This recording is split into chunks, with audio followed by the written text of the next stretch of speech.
Hello and welcome to reviewing day 2 of the official practice games. It is George from Fantasy Take TV. Today we discuss Essendon versus St Kilda, Sydney versus Carlton, and West Coast versus the almighty, all-conquering Adelaide Crows. Gee, I am excited. That is an understatement because the Crows look good this year, but it is still pre-season, so it's not like me to get carried away on the Crows. But we'll do day 2 reviews, and straight after this I'll record day 3 reviews and get that up ASAP. So we'll start with Essendon versus St Kilda. Or actually, before I get into that game, I think the second week of preseason games has shaken a few things up, and I think definitely have to be careful with what's a trap and what's real and what's not, and whether the mid-time will hold for a few of these players, a lot of these 300k players especially, and of course ERROL Gordon, who we'll speak about. So yeah, just got a bit of time to think about it, so we'll see how we go. Hopefully settle the team over the next 1 or 2 days and then just leave it, because we've seen enough now, I think. So yeah, a lot has changed over this week, so heaps to discuss. But yes, Essendon versus St Kilda. I think we'll start with St Kilda. So Rowan Marshall, lock him in. So yeah, just a monster score. We know what he can do as the solo ruckman. I think Campbell was emergency, didn't play, so tick. The next one is Jack Steele. So Jack Steele's a hard one because I think if you didn't really want to see much, then that's fine. Tick him off. He's still someone I want in my team at some point, but I don't know. A few dodgy preseason reports. Hasn't looked outstanding in the preseason games, and I wanted to see a performance that said pick me. I just didn't see it, so I think I'm just going to wait and see. Has a first buy as well, so I think he's a fine pick. I'm going to look elsewhere though. I think I expect him to outdo his price, and yeah, just wait and see. I don't know, I don't know what it is. Something feels slightly off, but maybe it's just nothing. Jack Sinclair, not much to take out of Sinclair. I think he's just an upgrade target. Let Wanganeen-Miller take more kick-ins, I think. So he's a no for me as a starting pick, and just wait and see and just make sure he's top 6 again. So yeah, I think he scored poorly last preseason game, so I wouldn't be too worried if you were high on him. But yeah, I just prefer a few others at this point that are a little bit cheaper, like your Doherty, Dawson, Stewart as well. Nasiah Wanganeen-Miller, 300k mid only, playing halfback, and he's the second distributor to Sinclair because Hill has moved up the ground. So played pretty well, took 6-7 kick-ins. I was impressed with his game, lots of kicks, not many handballs. Because he's a young player, only second year, I don't know if he can be consistent just yet, and it is a practice game, so I think it's not the worst pick, but I think you need him to do about 90 for that price, and I think he goes somewhere in the 80s in that role. But look, if you're high on him, that's fine. I just feel a bit more confident in a few other options, but he looks very good, very impressive, and yep, he big tick if you're a Saints fan and you're watching him. Good ball user, attacking, was even spoiling a bit as well. So not just offensive, good defensively, he was quite good. Jack Bytel was pretty good. He's more inside mid, so Windhager went off early with an injury of some sort. I'm not sure exactly. Hand injury or something like that. So he went off, and I think Bytel wasn't going to play. Bytel came on. Didn't really put a hard tag on Parrish, but sort of played on him, and Moya didn't do anything outstanding, but good inside the contest, like tackles, dishes it out, that sort of stuff. But yeah, not sure he's best 22 still, so I think we'll just wait and see on Bytel. Could be a good one because he has scored well in the VFL. But I think he's just a watch if what's his name, if Windhager gets up, because I just assume he's not best 22 plays. Although in round 1, Brad Crouch is out, so he could come out round 2 if he plays round 1, so I'm not too sure. So he's not in my team at the moment, just because I'm not sure on his job security, but he can score okay, given the role. He was around the ball a lot, and I don't think he gets that opportunity in sure. And Philippou rolls pretty bad, mostly forward. He's a pass for me, but he's a young gun. It was cramping up as well pretty bad, so didn't run out the game the best. I've forgotten to put these things in again. Who do we have? Steele, Wanganeen, Miller, Whitetail, and we'll get to Essendon and Philippou. Probably missing. It's alright. So we'll get straight back into, and yeah, Wanganeen, Miller will get defensive status. So we'll get into Essendon. I guess the first one we'll probably touch on go Merritt and Parrish. So I think Merritt's going to cop Finn McGuinness round 1, so he's a no for that reason. But I think he's a player I'd like to target during the season. And then Parrish was quite awful and looked like he didn't really try. Or another thing was touch on Setterfield. With Setterfield, he was pretty good inside. He's one way you don't notice him too much because he just does all the in and under stuff where it's in congestion, but he was quite good. When Shield and Parrish don't score, I think Shield scored 50 or 60, Parrish scored like a 40 or 50, and Setterfield went 110, 120 or something. So I expect Parrish and Shield to take up a lot more of those points for Setterfield. So I think they like him and they're going to use him in inside mid role. I do expect him to not get full-time mid minutes and maybe rotate elsewhere. I think the coach said that after the commentary that he's versatile. So he's a no for me, but I wouldn't be surprised if he averaged 90 plus because he's done 98 on 50% CBAs in 2020. But I think they might prefer others. But he was a lot better than Parrish and Shield. So, but it is a practice game. But look, I wouldn't be touching Merritt because of that. Because of the tag, I wouldn't be touching Parrish because it's just abysmal failure of the eye test, even though it's a practice game. And yeah, Setterfield, you could if you wanted, but I just think that I'm not sure how hard the CBA role holds. The next guy, we have 2 rookies, so we have young Alwyn Davey Jr., Jai Menzie.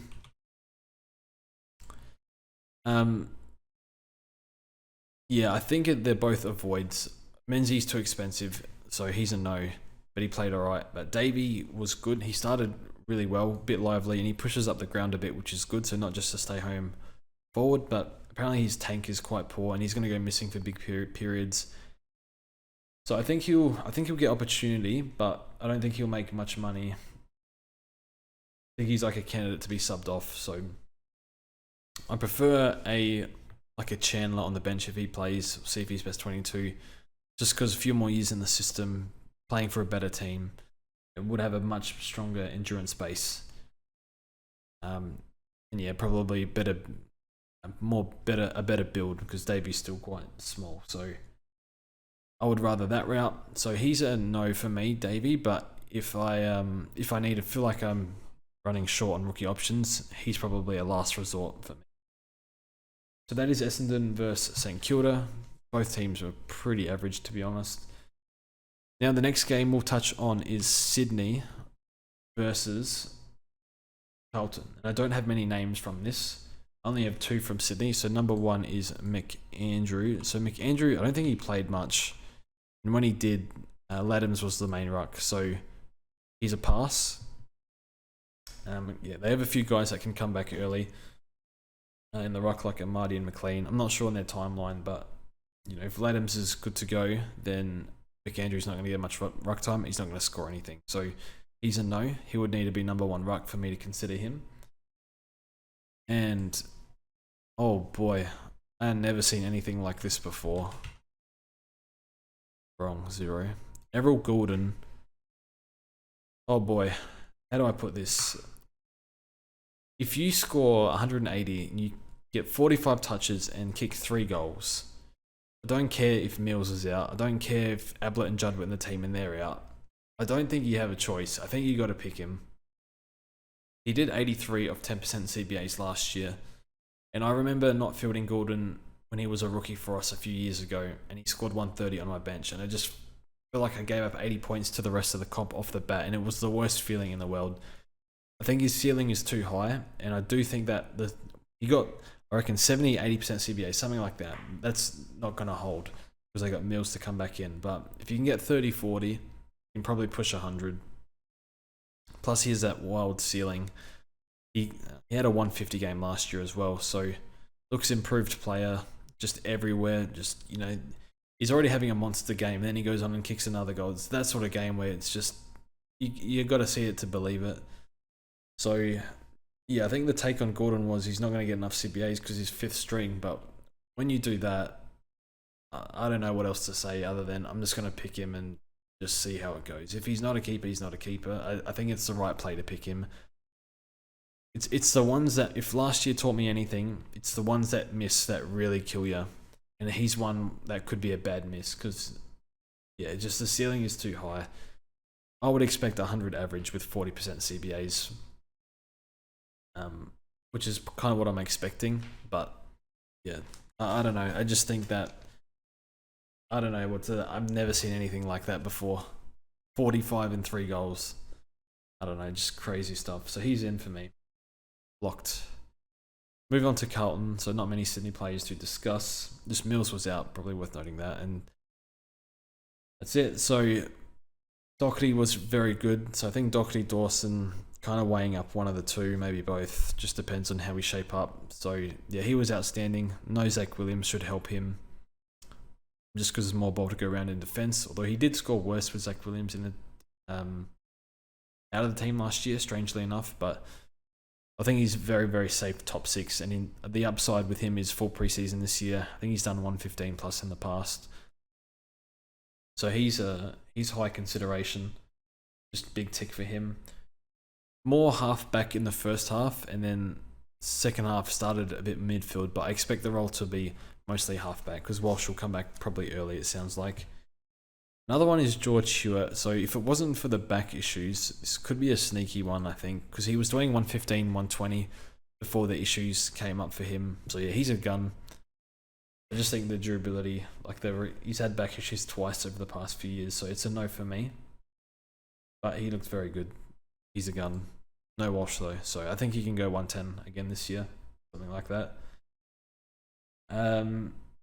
Oliver Hollins.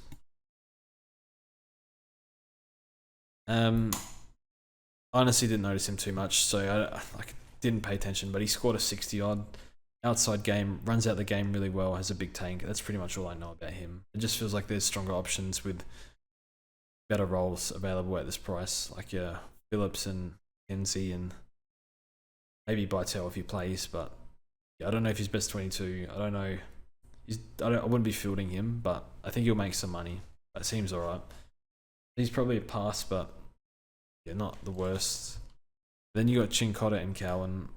I don't really know what to say on these two, other than I think one of them gets a game. Because they're both playing in the ones.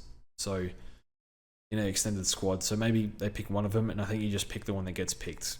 I think they're better than Chesser. They're going to be better than McVie. So, maybe one of them sub, I'm not sure. So, Cowan's a big junior scorer, and Chincotta is sure age 26-year-old from the VFL system. So, see what happens there. Yeah, just if one gets named, I think. Moving on to West Coast versus the Crom. I think we'll get West Coast out of the way because I cannot wait to talk about the Crom. So Elliot Yo was pretty underwhelming this game, but I think he's done enough over the preseason. I think he scored maybe a 70 or something like that. He was full forward for the last 10-15 minutes. I wonder if that sticks during the season. But yeah, I think we've heard enough good things about Yo. I think we want to fill out our defense with cheaper options. So Yo's still in for me. He's done enough, I think. And yeah, it was a practice game, so maybe he was just being preserved at full forward. But yeah, it wasn't as explosive today. It wasn't as aggressive in the contest. Yeah, not his best game, but I think, yeah, he's done enough for me, so he's in. The next West Coast player is Dom Sheed. So you can cross Dom Sheed off your list. I don't know what it is, but I don't think he's the future of that midfield. I don't think he has any standout attributes to be a starting midfielder, and I think he'll be out the midfield pretty quick. So yeah, don't be seduced by the CBAs. I think he'll be out of there in no time. The next one is Jaden Hunt. Hunt was pretty good. I think he scored an 80 odd. I think if you look at West Coast defenders and you look at the marks they take, like Barras scores well, McGovern went big, Witherden came on late, started scoring well, Byrne went massive. It's just, even Tom Cole scored like an 80 or something. So those defenders at West Coast, they just score way too well. I don't think he's the worst option at 280k. Just it's a bit of a nothing pick where I think best case he makes 150k, worst case he doesn't. But I think he's in my fantasy team at the moment just because of the sheer amount of marks West Coast midfielders take, and it does feel like he's been freed up, less lockdown. You know, sometimes he calls for the ball. You know, he gets the ball, he runs, goes for a run, uses his strengths. So I actually don't mind Hunt, and I think he'll be a good player for them. But yeah, next player we have is Ruben Jinby. Yeah, I'm not picking Hunt in this format, but I think he's like not terrible. Jinby was very good, low game time, but yeah, you can see the comparisons to Oliver. He's that big body, sort of agile as well. Played a bit. I thought he was really good around the contest. Was able to dive on the ball, dish it out. Good contested player. Took like a big hit from a Crows player. Might have been Riley O'Brien or something. I can't remember. Or Dawson. I can't remember what happened. But yeah, they had a big collision and he got straight back up. So yeah, very impressed with him. I think he's definitely in the round 1 team. And I think, yeah, he's fieldable. I think he can do 70. The next player I have is... Just quickly, I want to talk about Jeremy McGovern. It wouldn't surprise me if McGovern does 100 plus this year. So they were saying on the broadcast that they're trying to free McGovern up and he's like as fit as he's ever been in years. But I suppose all West Coast they've all been saying that about all West Coast players. But they were saying that McGovern is fitter than he's ever been, and they're trying to free him up more to not play man on, but zone off, more freedom to zone off. I think Will Schofield was saying that on the broadcast. He's too injury prone for mine, but I wouldn't be surprised if he has a few monsters early, like he did today. So yeah, it's just if you're going for round 1 weekly, I would put McGovern in, but otherwise I wouldn't pick it. Another one, the final one I have on this list for West Coast is Chesser. So don't know about Chesser. Didn't really do anything for like the entire game. I think they threw him on ball, around the ball, and he was able to get a few touches towards the end, but just was missing, did nothing. Does feel like he's one that'll be subbed off if he does play, or maybe someone that gets subbed on. He missed a lot of football, so he's going to need to work his way into it, but he's been impressive at training, so he's one where I think I'll fade if there's better options, but I think I'll pick if not. So yeah, I'm not quite sure. You just like wouldn't want him anywhere near my field, put it that way. So not really high on him, to be honest. And now we'll get to the Adelaide Crows. Just throw Philippou in the forward line. No Hewitt. Yeah. Okay, so Adelaide Crows. We have, I'll just get rid of these guys. Can I just say the Adelaide Crows? I have not been this bullish on the Crows in years, and I think I am biased when it comes to the Crows for sure when I try and analyze anything to do with them. I just felt like they were really well structured. I see clubs, they try and mess around with like rotate million players on the wing. They got Hinge and Sloan on the wing, which means Dawson can play more back. So I originally thought Dawson was better on the wing. You want him, delivering inside 50 and whatnot, but I think he's the glue of the defense, which is good for Supercoach because I'll just throw Dawson in here first. Yeah, moving on to Dawson basically. He's going to be more back, and we know he scores better down back than in midfield. With, I think, Frico released some stats on it. So that's a big positive. So I think he's a great starting option. My only issue with Dawson is he plays Port Adelaide in round 3. Port restrict halfbacks for whatever reason. Well, last year they did. I don't know if it continues this year.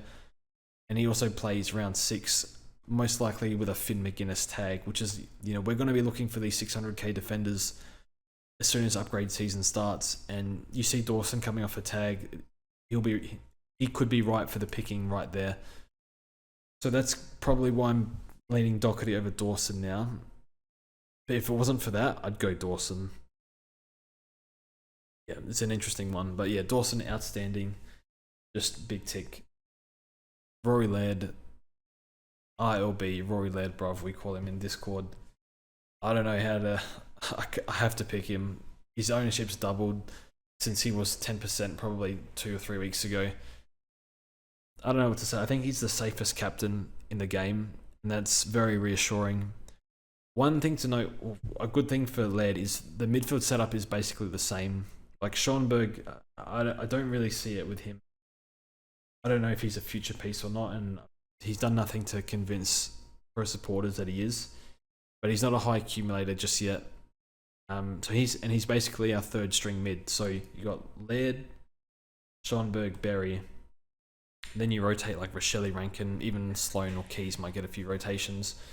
Not many though. And then Crouch was out the team. So when you're starting threes, Laird, Berry, and then like a third player who plays another position, like a forward, all the points are going to Laird. I think he's M1. He's jumped Oliver on my ranks now, and he just looks phenomenal. So I think Laird is my M1. He's in my team, and he's not moving. He's the captain. So big tick for Laird.